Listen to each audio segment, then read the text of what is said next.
जय श्री राम बंधु। कैसे हैं आप लोग। गुरु श्री राम भद्राचार्य जी ने अभी प्रेमानंद जी के बारे में जो टिप्पणी किया है, आज आप लोग जानते होंगे, सोशल मीडिया पर भूचाल सा आ गया है। इन दोनों के बीच में क्या है, कैसे है, आइए सारे विवरण देवी अनुष्का पाठक जी से सुनते हैं। बहुत ही संक्षिप्त में, बहुत विस्तार से उन्होंने बताया है, बयां किया है। आइए आप लोग सुनिए। तब तक के लिए सभी भक्तों को राधे राधे, जय श्री कृष्ण। हमारे पास प्रश्न आया है कि अनुष्का जी, संत श्री प्रेमानंद जी महाराज को जगत गुरु श्री राम भद्राचार्य जी महाराज ने कहा है कि उनके पास कोई चमत्कार नहीं है, और मैं उनको साधक भी नहीं मानता, संत भी नहीं मानता। वो दवा पे चलते हैं, और यदि उनके पास ज्ञान है तो हमारे सामने श्लोक बोल के दिखाएं, नहीं तो मैं ही श्लोक बोल रहा हूं, उसकी व्याख्या करें, माने अर्थ बताएं। ऐसा हमारे पास प्रश्न आया है।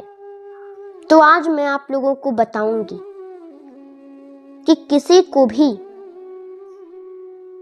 चैलेंज देने का परिणाम क्या होता है और चमत्कार किसे कहते हैं। क्योंकि जगत गुरु श्री राम भद्राचार्य जी ने कहा है, उनका मानना ये है कि जो बहुत ज्ञानी है, जिसके पास वेद पुराण शास्त्रों का ज्ञान है, वही चमत्कार है। तो आज मैं यह भी स्पष्ट कर दूंगी कि चमत्कार क्या है। लेकिन सर्वप्रथम जगत गुरु श्री राम भद्राचार्य जी महाराज और रसिक संत श्री राधा रानी के अति प्रिय श्री प्रेमानंद जी महाराज के श्री चरणों में मैं प्रणाम करती हूं। एक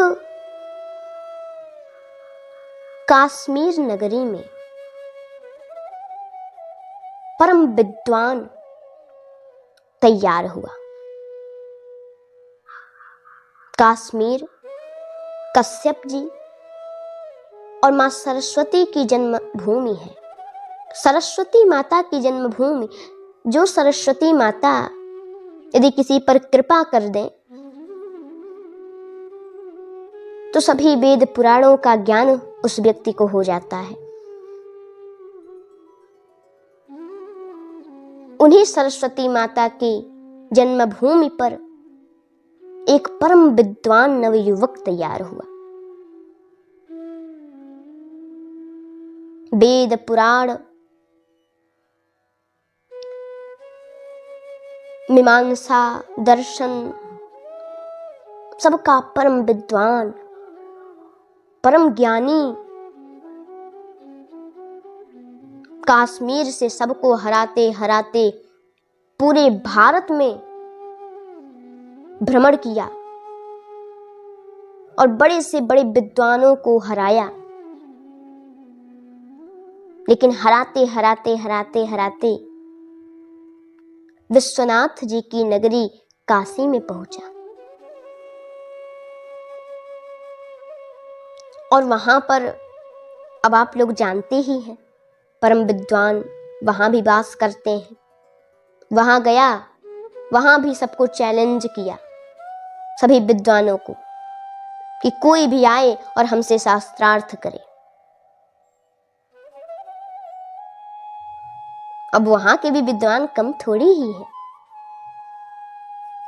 आए, शास्त्रार्थ किए, लेकिन जो भी आए सब हार जाता। सबको वो नवयुवक विद्वान हरा देता। पूरे काशी के विद्वान जब हार गए तो सभी दुखी होकर के और एक वयोवृद्ध बाबा के पास गए, और सभी लोग हाथ जोड़ करके बोले, बाबा, अब काशी की लज्जा आपके हाथ में है। अरे बात क्या है, बताओ तो। बाबा, एक कश्मीर से बहुत बड़ा विद्वान आया है, काशी में सबको हरा दिया है। अब आप चलिए, वो सबको चैलेंज कर रहा है, लेकिन जो भी जाता हार जाता। अब हम लोग आपके पास आए हैं। अब काशी की लज्जा आप ही के हाथों में है बाबा। चलिए और उस नवयुवक से शास्त्रार्थ करिए। बाबा बोले ठीक है, कल मैं शास्त्रार्थ करूंगा। अब तो सभी लोग प्रसन्न हो गए और तैयारियां करने लगे। सुबह हुआ, वह नवयुवक विद्वान भी आया, ये वयोवृद्ध बाबा भी आए। 2 सोफे लगे थे। एक सोफे पर वह नवयुवक विद्वान बैठा और एक पर वयोवृद्ध बाबा जी बैठे। लाखों लोगों का भीड़ वहां इकट्ठा हो गया। भीड़ तो होना ही है, क्योंकि काशी में सभी विद्वानों को अगर कोई आके हरा दिया हो और कोई बाबा आए शास्त्रार्थ करने, छोटी बात नहीं न है। काशी के विद्वानों को हराना इतना आसान थोड़ी ही है। तो इस बात को देखने, शास्त्रार्थ को देखने लाखों की भीड़ इकट्ठा हो गई। सुबह नाश्ता पानी करके 9 बजे लोग बैठे। 9 बजे से शास्त्रार्थ शुरू हुआ और रात 10 बजे तक शास्त्रार्थ चला। जो भी वयोवृद्ध बाबा बोले सबका काट कर दे ये नवयुवक विद्वान। क्या मीमांसा, क्या दर्शन, क्या वेद, क्या पुराण, क्या श्रीमद् भगवद गीता, क्या रामचरितमानस, क्या श्रीमद् भागवत महापुराण, सबका काट कर दे। जब नवयुवक विद्वान कुछ प्रश्न करें तो वयोवृद्ध बाबा सबका काट करते जाएं। जब ये प्रश्न करें तो वह विद्वान काट करता जाए। करते करते करते करते रात 10 बज गया। फिर वयोवृद्ध बाबा ने एक प्रश्न ऐसा किया, महाराज बिल्कुल चुप हो गया वह नवयुवक विद्वान। उसका उत्तर नहीं दे पाया। नहीं दे पाया यानी हार गया। वहीं पे शास्त्रार्थ बंद हुआ। ये वयोवृद्ध बाबा अपने क्वार्टर रूम पर, आश्रम पर चले गए। लेकिन अब ये जो नवयुवक विद्वान था, इसके मन में इतना दुख था इस बात का। सोच रहा था हमने 10-10 घंटे, 12-12 घंटे एक बैठे वेदों पुराणों का अध्ययन किया। 10-10 घंटे पानी में खड़े होकर के मंत्र जाप किए। आज इसका यही फल मिला। इसी के लिए हमने ये सब किया था। आज हम एक वयोवृद्ध बाबा से हार गए। अब हम जी के क्या करेंगे? हमारे पढ़ने लिखने का, साधना का आज यही फल मिला। क्या हमने यही दिन देखने के लिए ये सब किया था? अभी ये जीवन जीना बेकार है। और ज्यों ही सुबह हुआ, नगर में ऐलान कर दिया कि वो नदी में डूब करके और मर जाएगा, अब वो जीवित नहीं रहना चाहता। ऐसा उसने ऐलान कर दिया नगर में। ज्यों ही ये बात काशी के विद्वानों ने सुना, सबके मन में इस बात का दुख था। सबने बहुत समझाया, लेकिन वह नवयुवक विद्वान नहीं माना, नहीं समझा। तब वह सभी विद्वान मिलकर के फिर एक बार वयोवृद्ध बाबा के पास गए। वयोवृद्ध बाबा ने कहा, अब तो शास्त्रार्थ हो गया, अब क्यों आप लोग आए हैं? उन विद्वानों ने हाथ जोड़ करके कहा कि जो विद्वान आया है ना काशी में, वह अब जा रहा है जल में, नदी में डूब करके मरने। उसने ऐलान कर दिया है। हम लोगों ने बहुत समझाया बाबा, पर वो नहीं माना। अब आप ही उसे समझाइए, क्योंकि इतना विद्वान नवयुवक सबको हराता हुआ यहां आया, और यहां अगर हार गया विश्वनाथ जी की नगरी काशी में, और यहीं पर वो मर जाए डूब करके, फिर हमारे जीवन जीने का कोई मतलब ही नहीं है। यदि हम लोग उसे नहीं रोक पाए तो, और हमारी बात वो नहीं मान रहा है, उसे मरने से रोक लीजिए बाबा, आप ही अब कुछ कर सकते हैं। बाबा बोले, ठीक है, जाओ कह दो कि वो हारा हुआ है और मैं जीता हुआ हूं, और हारने वाले को जीतने वाले की बात माननी पड़ती है। तो आए वो हमसे मिले एक बार, फिर जो करना हो वो करे, एक बार हमसे आकर के मिल ले। वो लोग गए, उस नवयुवक विद्वान से बोले कि बाबा ने ऐसा ऐसा कहा है, आप हारे हुए हैं तो बात मानना पड़ेगा उनका, वो जीते हुए हैं ना, इसलिए। अब नवयुवक क्या कर सकता है, वो भी विद्वान है। गया, बाबा बोले, बेटा मैंने सुना कि तुम नदी में कूद करके डूबकर मरना चाहते हो। हाँ बाबा, मैंने इतनी मेहनत की, 10-10 घंटे साधना की, जल में खड़े होकर, एक पांव पे खड़े होकर, और आज मैं आपसे हार गया, एक वयोवृद्ध बाबा से हार गया।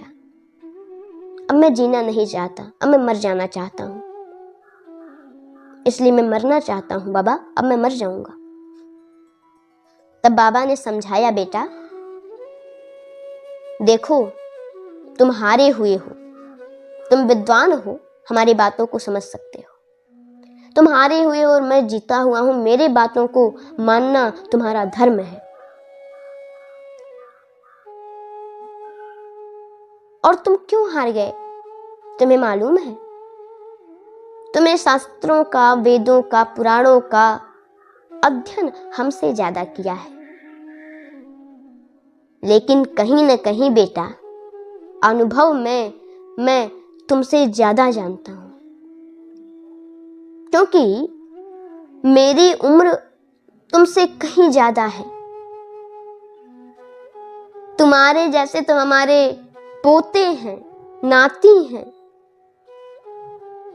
इसलिए अनुभव में तो मैं तुमसे ज्यादा जानता हूं, इसलिए मैं जीत गया और तुम हार गए। यही कारण है, नहीं तो मेहनत तो तुमने बहुत ज्यादा किया है, हमसे ज्यादा किया है, और तुम्हारे जैसे विद्वानों की इस भारत को, इस राष्ट्र को आवश्यकता है।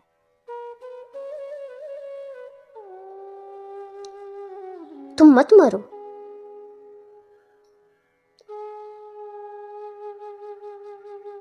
तुम हमारी बात मान लो, क्योंकि तुम्हें पता है सभी वेद और पुराणों का अर्थ एक ही है कि जीवन जीने के लिए मिलता है, मरने के लिए नहीं। अब मुझे जो कहना था मैंने कह दिया। तुम खुद विद्वान हो, समझ सकते हो, अब जो इच्छा हो वो करो।